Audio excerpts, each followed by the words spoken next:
ভালোবাসা আজকে জননেতা জনাব সাইফুল ইসলাম ফিরোজ ভাইয়ের ভালোবাসা দিয়ে কলিজার টুকরা এবং সেই নেতা তার জীবন দশায় সর্বোচ্চ কালীগঞ্জবাসীকে মর্যাদা দিয়ে শহীদ রাষ্ট্রপতি জিয়াউর রহমানের এই আদর্শকে, জিয়া পরিবারের এই আদর্শকে ধরে রেখেছিল আমাদের মাঝে।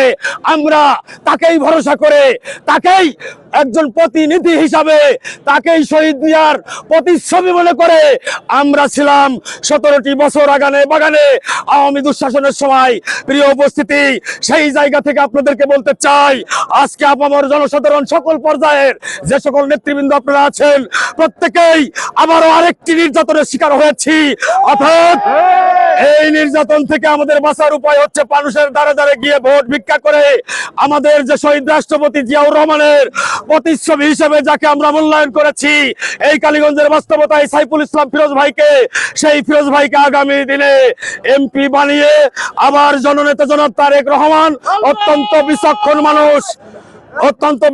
মানুষ। আমি মনে করি এখনো পর্যন্ত আমাদের দাবি, আমাদের প্রাণের আকুতি, আমাদের হৃদয়ের ভালোবাসা ধানের শীষ, এই ধানের শীষকে আপনি আমাদের মাঝে সাইফুল ইসলাম ফিরোজ ভাইয়ের মাধ্যমে ফিরিয়ে দেবেন, এই আশাবাদ ব্যক্ত করছি। আপনার কাছে করজোড়ে অনুরোধ করি, শহীদ রাষ্ট্রপতি জিয়াউর রহমানের এই আদর্শ কোন বর্গীয় এসে হেফাজত করতে পারবে না।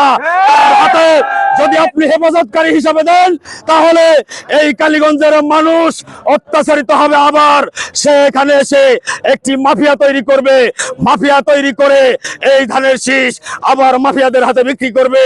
আস্থা থাকবে না তার প্রতি। প্রিয় উপস্থিতি, আমরা জায়গা ছিঁড়েছি আমাদের আস্থার প্রতীক, আমাদের নেতা দীর্ঘ 17টি বছর। 18 সালে আপনি যখন দিয়েছিলেন তখন আমরা হয়তো ভালো চিনতাম না, কিন্তু এখন তাকে চিনি। আপনারা চিনেছিলেন তখন, আপনারা ভালো মানুষ হিসাবে এই কালীগঞ্জে পাঠিয়েছিলেন, আর আমরা সার্টিফিকেট দিচ্ছি এই কালীগঞ্জের 3 লক্ষ মানুষ ধানের শীষের প্রতীক হিসাবে আমরা চিনি সাইফুল ইসলাম ফিরোজকে, ঠিক কিনা? আমরা সাইফুল ইসলাম ফিরোজ ভাই ছাড়া এই কালীগঞ্জের বাস্তবতায় কোন বর্গীর হানাদার বাহিনীর লটকিলাই বেশে এদেশে আবার 200 বছরের সেই ব্রিটিশের মতো নীল চাষ করে এখান থেকে চলে যাবে চাবুক মেরে, আমরা এটা মানতে রাজি না। এই জনসাধারণ ধানের শীষের পক্ষে। আমরা জানি ঝিনাইদহ জেলায় যতবার মিটিং মিছিল হয়েছে, সাইফুল ইসলাম ফিরোজকে বললে সর্বোচ্চ বেশি জনগণ নিয়ে জেলায় উপস্থিত হয়েছে। আপনারা কেন্দ্রে উপস্থাপন করেছেন, জেলার মানুষ সবচেয়ে কালীগঞ্জে বেশি ধানের শীষের পক্ষে আমাদের কাছে আসে। প্রিয় উপস্থিতি, আমি ঝিনাইদহ জেলা সহ খুলনা বিভাগ সহ যে সকল নেতৃবৃন্দ জাতীয়তাবাদী দলের পক্ষে কান্ডারি হিসাবে আপনারা যারা আছেন, তাদের কাছে সবিনয় অনুরোধ জানাবো, জিয়াউর রহমানের এই আদর্শকে দয়া করে ছিনিয়ে নেবেন না।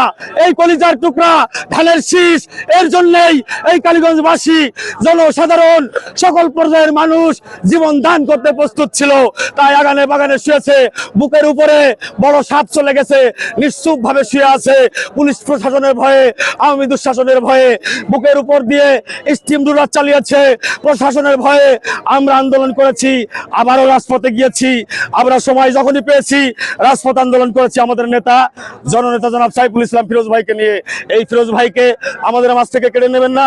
আমরা ফিরোজ ভাই মনে করি ধানের শীষ, আমরা শহীদ রাষ্ট্রপতি জিয়াউর রহমানের আদর্শের ধানের শীষ, তারেক রহমান মানে ধানের শীষ। দেশনেত্রী আপসীন, যিনি লন্ডনে তার একমাত্র জন্ম দেওয়া সন্তান তারেক রহমান, তিনি লন্ডনে থাকা অবস্থায়ও সারা বাংলাদেশে ধানের শীষের যারা আছে সন্তান মনে করে তিনি বিদেশে যাননি চিকিৎসার জন্য। সেই মায়ের জন্য দয়া করি এই কালীগঞ্জ অবশ্যই ধানের শীষ ফিরিয়ে দেবেন। সবাই